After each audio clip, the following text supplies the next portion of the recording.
Every legend begins with a moment of defiance. A point when a machine is no longer just transportation but a statement. Picture the early 1970s. Engines roaring through a changing world, style giving way to speed, and entire nations racing to define the future of motorcycling. It was a time when innovation meant survival. When one country's heritage met another's technology head-on. In that turbulent era, one machine refused to bow. It represented a proud engineering culture, crafted not for conformity but for character. Not for numbers but for soul. The story we're diving into isn't about nostalgia for the past. It's about the courage to hold the line when everything else shifted. Today, we explore how one motorcycle turned from an underdog into an enduring symbol of mechanical artistry and national pride. Stay tuned, and if you enjoy deep dives into machines that shaped history, hit like, subscribe, and comment which motorcycle you want to see next. The story of the Norton Commando 750 from 1972 begins at a crossroads for British motorcycling. A moment when tradition faced extinction under the surge of global competition. By that year, the once dominant British motorcycle industry was shrinking fast. Factories that once exported pride and power now struggled to stay relevant. Into that uncertainty rolled the Norton Commando 750. A machine that embodied every ounce of British engineering stubbornness and ingenuity. It wasn't just a product of design. It was a declaration that craftsmanship could still challenge mass production. The Norton Commando 750 was born from a company with history dating back to the turn of the century. Its roots traced through racing victories and legendary singles that once ruled the Isle of Man TT. But the 1960s had ended with warning signs. Riders wanted comfort, reliability, and speed without compromise. Japan delivered those traits with clinical precision. Britain, on the other hand, offered charm, noise, and soul. Qualities that did not always translate into market share. Norton's engineers faced an impossible equation. Keep the thunderous character riders loved but tame the vibration that made long rides an ordeal. The solution came with the now famous isolastic frame. A design that separated the engine and transmission from the frame with flexible mounts. This innovation allowed the 750 twin to deliver power without numbing the rider's hands or shaking bolts loose. It was both mechanical genius and an act of survival. The Commando's launch sent a ripple through the motorcycle community. Here was a machine that looked muscular yet refined. A bike that carried echoes of cafe racers and Grand Prix glory. Its long tank, sculpted seat, and high bars gave it a stance that was confident but not aggressive. Every curve spoke of human hands shaping metal, rather than robots assembling parts. The Norton Commando 750 became the hope of an industry gasping for relevance. In a world shifting toward four-cylinder smoothness, it roared with a raw, intoxicating pulse. Riders loved its honesty. It didn't hide its imperfections but wore them as part of its identity. Reviewers praised its handling, especially compared to earlier British twins. The frame's geometry and weight balance made it surprisingly agile, even by modern standards. Riders could attack corners with grace and exit with authority. Yet beneath the beauty and innovation lay an urgent question.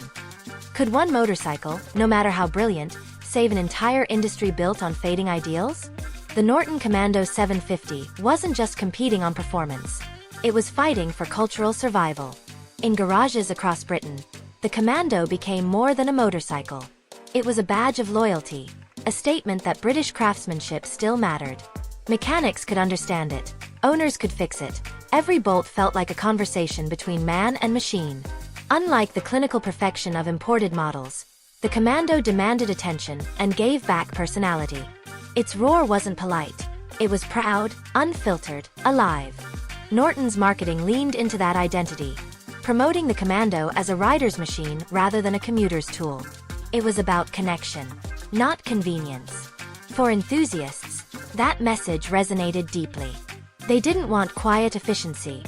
They wanted experience, adrenaline, and story. Each time the 750 fired up, it told one. Yet, as demand grew overseas, Norton faced its greatest weakness, scale. Production was inconsistent, quality control varied. And while Japan perfected automated assembly, Norton still relied on craftsmanship that could not meet volume expectations. The 750's heart was strong, but its surroundings, company management, supply chains, and resources, were faltering. The company merged, split, and restructured multiple times in search of stability. Each move drained focus from what mattered most, refining the machine that carried its hopes. The Commando's success in magazines and on tracks could not mask the financial turmoil behind closed doors. Yet the motorcycle itself kept winning converts. In America, the largest export market for Norton, the Commando 750 was admired as exotic and rebellious. Riders in California or New York saw it as an alternative to conformity, a mechanical embodiment of personality. It stood out in parking lots filled with polished imports. And that cultural niche gave it staying power beyond its technical flaws. The Commando became the bridge between the cafe racer ethos of the 1960s and the superbike era of the 1970s. It offered power, style, and individuality at a moment when motorcycling risked becoming uniform. Even as production problems continued, Norton doubled down on performance variants like the Combat engine, a higher compression version pushing the limits of the twins' durability. The Combat was fast, thrilling, but sometimes unreliable. It captured the paradox of Norton's struggle. Brilliance and fragility intertwined. Riders adored it when it ran perfectly. They cursed it when it didn't. Yet that unpredictability only added to its legend. In every vibration, there was character. In every challenge, pride. The Norton Commando 750 story was not only about engineering but about emotion. It represented a nation's desire to hold on to identity in the face of modernization. The isolastic frame was more than mechanical isolation. It was symbolic insulation from a changing world. Riders who chose Norton were making a statement that heritage had value, that feel could still matter more than numbers. As the 1970s progressed, that idealism would be tested brutally. New models from abroad kept raising the bar in reliability and power. The Commando fought back with updates, refinements, and aesthetic tweaks, but resources were thin. Each improvement came at a cost the company could barely afford. Yet for riders who believed in it, every new version of the 750 felt like a small victory. The motorcycle world was shifting rapidly, but the Norton Commando 750 remained a touchstone for those who believed machines should have personality, not perfection. That belief carried Norton into the next phase of its fight, where the stakes would climb higher and the pressure to adapt would test every part of the company's soul. The story of survival was only beginning. The next chapter would reveal whether heart could still compete with progress. By the time the Norton Commando 750 entered the thick of the 1970s, the motorcycle world had transformed almost overnight. Competitors now offered power, refinement, and reliability that left even the best British machines looking dated. Yet the Norton Commando 750 stood its ground, refusing to surrender the emotional connection that defined riding in its purest form.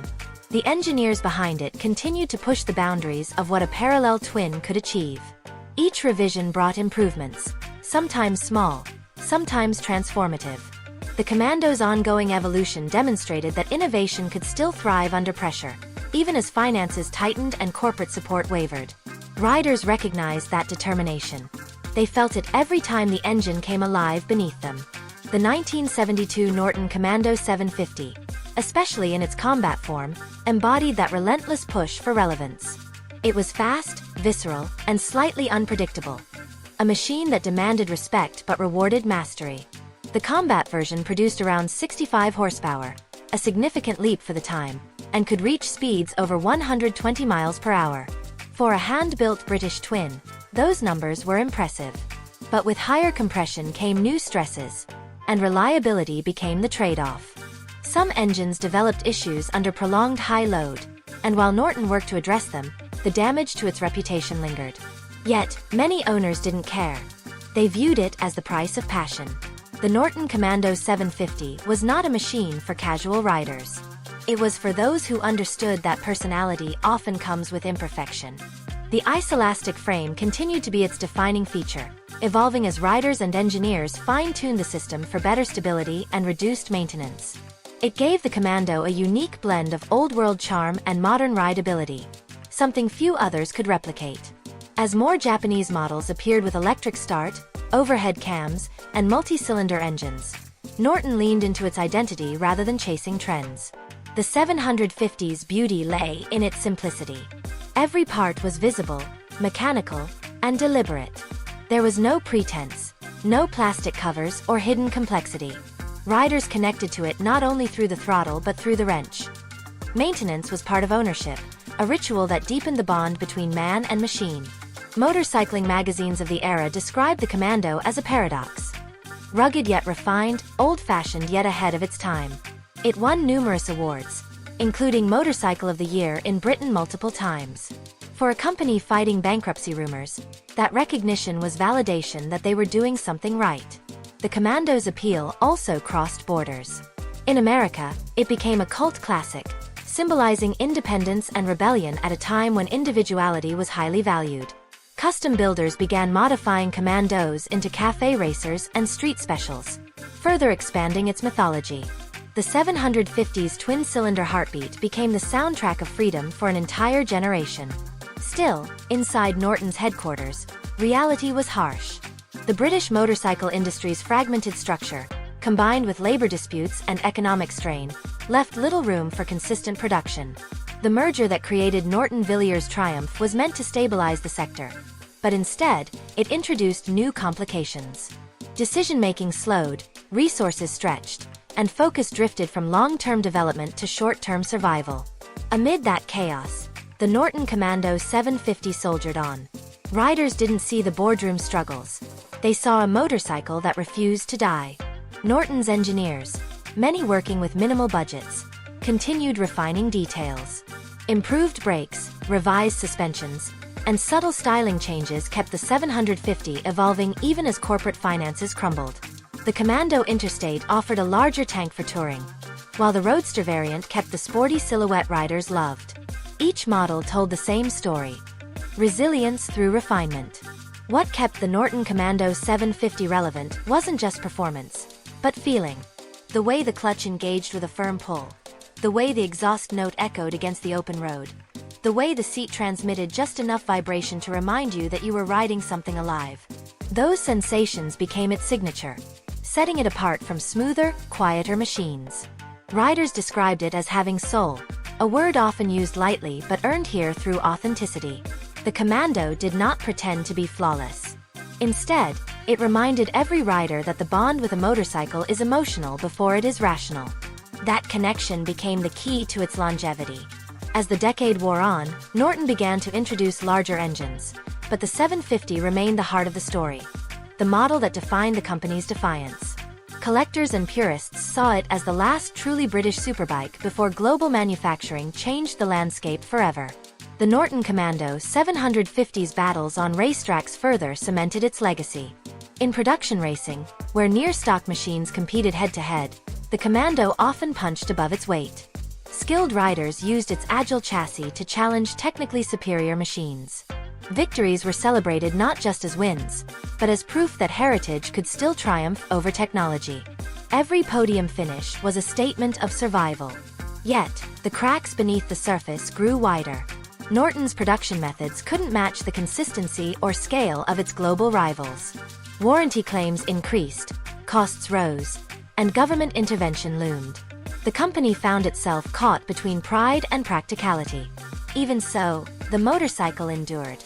Its fans refused to let it fade, forming clubs, events, and magazines dedicated entirely to keeping the Commando spirit alive. The 1972 Norton Commando 750 became a touchstone for what many consider the golden age of British motorcycling.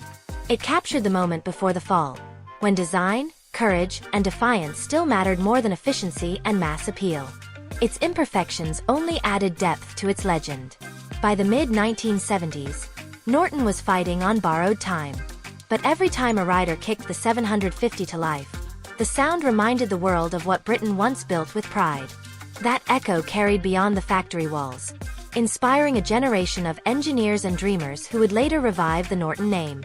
The Commando 750's legacy wasn't written in spreadsheets or production quotas. It was written in oil, metal, and emotion. As the decade drew to a close, Norton would face the ultimate test of whether that legacy could survive the forces of modernization. The next chapter of this story reveals what happened when a legend refused to fade quietly. As the 1970s neared their end, the Norton Commando 750 stood as both a triumph and a warning. It had proven that passion could compete with progress. But not forever. The world around it had changed. Riders now demanded not only performance and character, but also consistency and convenience. Norton, still anchored in craftsmanship, could not meet those expectations at scale. Yet the Commando's 1972 iteration remained the company's proudest moment. It represented the height of what British engineering could achieve before the modern era took full command. The Norton Commando 750 had evolved through constant refinement. Engineers experimented with gearing, carburation, and suspension tuning to extract every ounce of rideability from its parallel twin. Even as rivals moved toward overhead cam 4s, Norton's twin retained its magnetic charm. Its deep exhaust note, shaped by decades of racing heritage, reminded riders of a time when sound was as important as speed. The isolastic system continued to define its character, offering a unique feel that no other manufacturer dared to replicate. Riders knew when they were on a Commando. The machine had an unmistakable rhythm, a pulse that made every mile feel deliberate. As new models like the 850 began to appear, enthusiasts still gravitated to the 750, believing it represented the purest form of the design. But behind the admiration, Norton's reality grew harsher. The company faced labor unrest, inflation, and dwindling investment. Assembly lines struggled to maintain quality. Parts shortages delayed shipments. While the Commando 750 still drew praise from riders and journalists, its creator was running out of time. By 1975, the British motorcycle industry was in crisis. Once great names had either folded or been absorbed into conglomerates trying to survive government restructuring. Norton's story mirrored that decline. A legacy brand burdened by debt yet driven by pride. Still, the Commando 750 kept rolling off the line, a symbol of determination in the face of inevitability. Its continuing presence gave enthusiasts hope that British motorcycling might recover its strength. On the roads, the Norton Commando 750 became a living contradiction. It was a machine from another age sharing tarmac with futuristic designs. Riders who owned one didn't care about trend or technology. They cared about connection. They spoke of the Commando as something alive, a motorcycle that communicated through every vibration, gear change, and throttle response. It rewarded skill, punished carelessness, and always reminded you of its roots. In an era moving toward electronic precision, the Commando remained mechanical poetry. Its story reached beyond engineering. It was cultural resistance. To own one in the late 1970s was to make a statement that feeling still mattered more than data. That belief carried through even as the original Norton company began to collapse under financial strain. Factories closed, tooling was sold, but the legend refused to disappear. Collectors, racers, and restorers kept the Norton Commando 750 alive through dedication and ingenuity. Parts were sourced, reproduced, and shared through passionate networks. Every rebuilt engine, every restored frame, became an act of preservation. The Commando's influence began to reappear subtly in the design language of later motorcycles that sought to blend heritage with performance. Designers studied its stance, its simplicity, its proportion. The 1972 Norton Commando 750 had transcended its specifications. It had become philosophy made metal. It proved that beauty and authenticity could coexist with speed. It showed that a machine could represent identity, not just mobility. Decades later, when retro-styled motorcycles returned to popularity, much of their inspiration could be traced back to the Commando. Its balance of elegance and aggression set the visual standard for what a timeless motorcycle should look like. Even manufacturers who never admitted the influence borrowed cues from its silhouette. Riders who grew up in the 1970s never forgot the way it looked leaning into a corner, the glint of chrome against the tank, or the unmistakable rumble of that twin engine. Those sensations built an emotional memory that outlasted performance charts. As Norton faded, the Commando 750 remained its legacy, a machine that encapsulated the essence of the brand's defiance. While corporate entities came and went, the motorcycles themselves endured, passed from one generation of enthusiasts to another. Restorations became acts of devotion. Customization became interpretation. Some modern builds paid tribute by combining original frames with updated internals, proving the design's adaptability even decades later. The Commando's name resurfaced several times through revival attempts, each one invoking the same question: could the magic be recaptured? In truth, the original 750 didn't need to be remade. Its spirit already lived within motorcycling culture. It represented an ideal of engagement, of craftsmanship that cared about how a machine felt rather than how many units it sold. That ideal influenced not only riders but also entire subcultures. Cafe racers, custom builders, and collectors, all drawn to the purity of its concept. As new technologies continued to dominate, the 1972 Norton Commando 750 stood as a reminder that progress should not erase emotion. It bridged generations of riders, from those who remembered its debut to those discovering it in museums and workshops.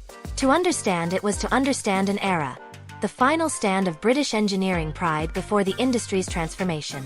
The story of the Commando 750 is more than mechanical history. It's about human determination. It tells us that greatness doesn't always come from victory, but from resistance. Norton may have lost the commercial battle, but the Commando won the war for the soul of motorcycling. It proved that a machine built with heart can outlast empires of efficiency. The legend of the 1972 Norton Commando 750 endures not because it was perfect, but because it was true to itself. In the decades that followed, riders continued to chase that same feeling, a blend of simplicity, power, and authenticity. Every time the engine fired, it was more than ignition. It was history breathing again. And as collectors polish their restored tanks today, they know they are preserving not just a motorcycle, but a moment when one machine defined what it meant to fight for identity in a changing world. The legacy of the 1972 Norton Commando 750 reaches far beyond the years it was built. It stands as one of the last expressions of pure British engineering courage. A moment when human craftsmanship faced industrial evolution and refused to surrender. The Commando's story is not simply about horsepower or design. It's about conviction. It was built during an age when engineers trusted instinct as much as mathematics, when form and feel were inseparable. The 1972 Norton Commando 750 carried that spirit to its peak, representing both the height and heartbreak of an industry that defined motorcycling's soul. Even now, its impact can be felt wherever riders celebrate authenticity over automation. The Commando's influence lives in the cafe racer revival, in the minimalist customs that echo its stance, and in every motorcycle that dares to mix art with machinery. Modern bikes may surpass it in speed and precision, but few can match its connection to the rider. It remains an icon of individuality, reminding enthusiasts why motorcycling is more than transportation. It's personal expression on two wheels. The 1972 Norton Commando 750 continues to inspire because it represents something universal: the desire to create with purpose and ride with feeling. When you hear its parallel twin come to life, you hear the persistence of an idea that refused to fade. Its sound is not nostalgia, it's continuity, a heartbeat passed from generation to generation. That is the true legacy of the Norton Commando 750. Proof that passion, once built into metal, can outlive its maker. If this story of endurance and innovation speaks to you, remember to like, subscribe, and comment what legendary machine you want to explore next.